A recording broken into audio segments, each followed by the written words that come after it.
Sorry. I think I have to tell you this story.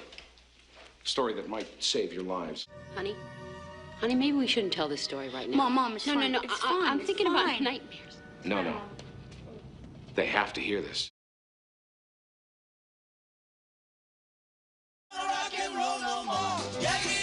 Don't go back. Just finish cleaning up your room. Let's see that dust fire with that broom. Get on.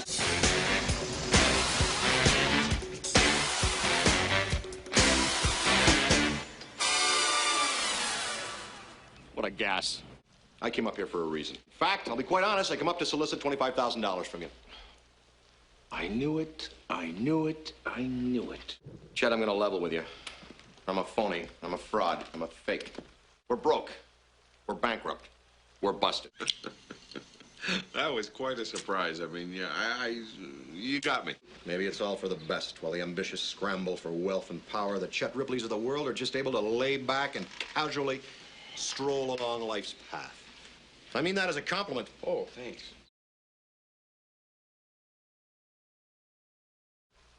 Now, you know I never turn my back on family. You're a good man. You're the best. You're not so bad yourself. Race you home. You got it. Race you home. Why would he say race me home? I mean, he lives way the hell out in Oak Park. It's just till he gets on his feet, honey. I think you should be proud of him not wanting to take your loan.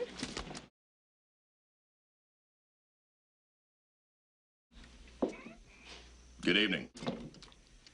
I feel it incumbent upon me to set the record straight because I heard you say, and I quote, that Roman Craig is a crooked... Too big to fail.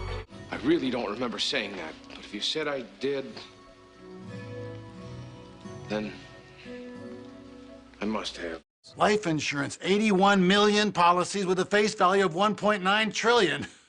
Billions of dollars in teachers' pensions. It's everywhere you want. Too big to fail. Here it is. The country is facing the worst economy since the Great Depression.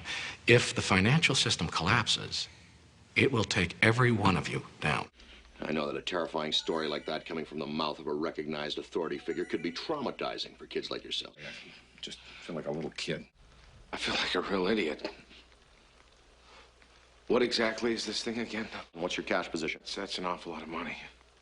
Well, can you get it? I think I can make an arrangement or two at the bank on Monday, if that's okay. Hey, look, you know, whatever you want to do. If you want, you can write a check now for as much as you can cover. I'll make up the difference, and we'll square it away on Monday. Care to put it to a vote, Chester? We don't need a vote, all right?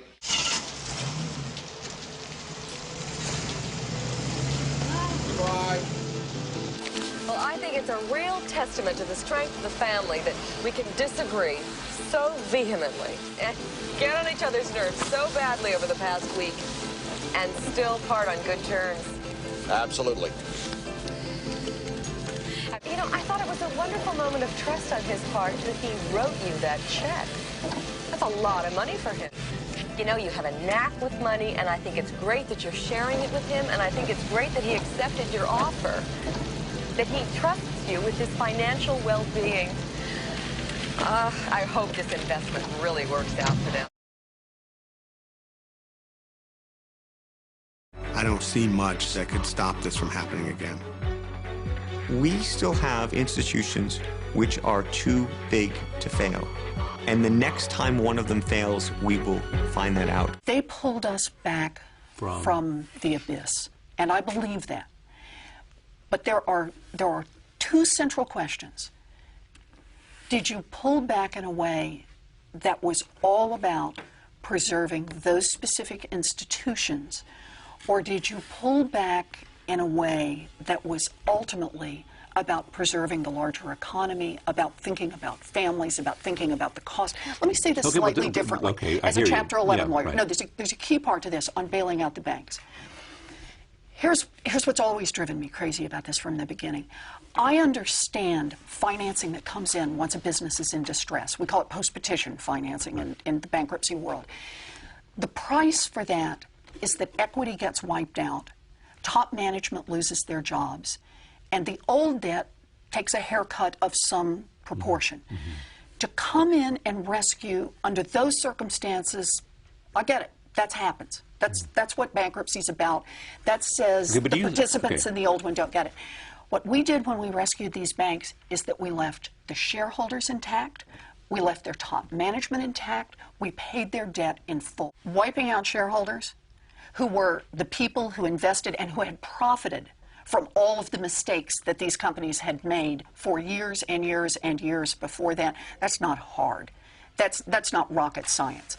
That's just a difference on who gets to sit at the table and who gets to walk away with money. But those who invested in these institutions before this moment they got the profits, they now have to take the pain associated with it.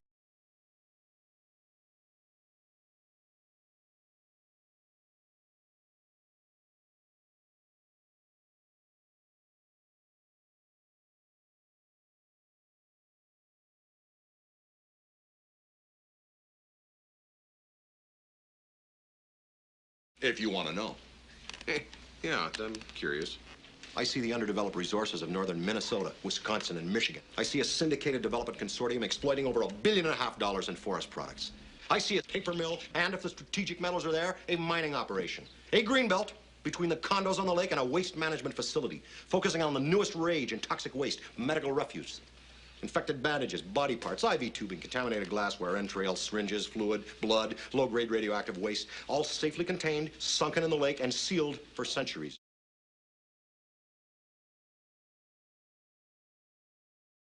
Blow some coin on a kick-ass drag boat. Blow some coin on a kick-ass drag boat. Blow some coin on a kick-ass drag boat.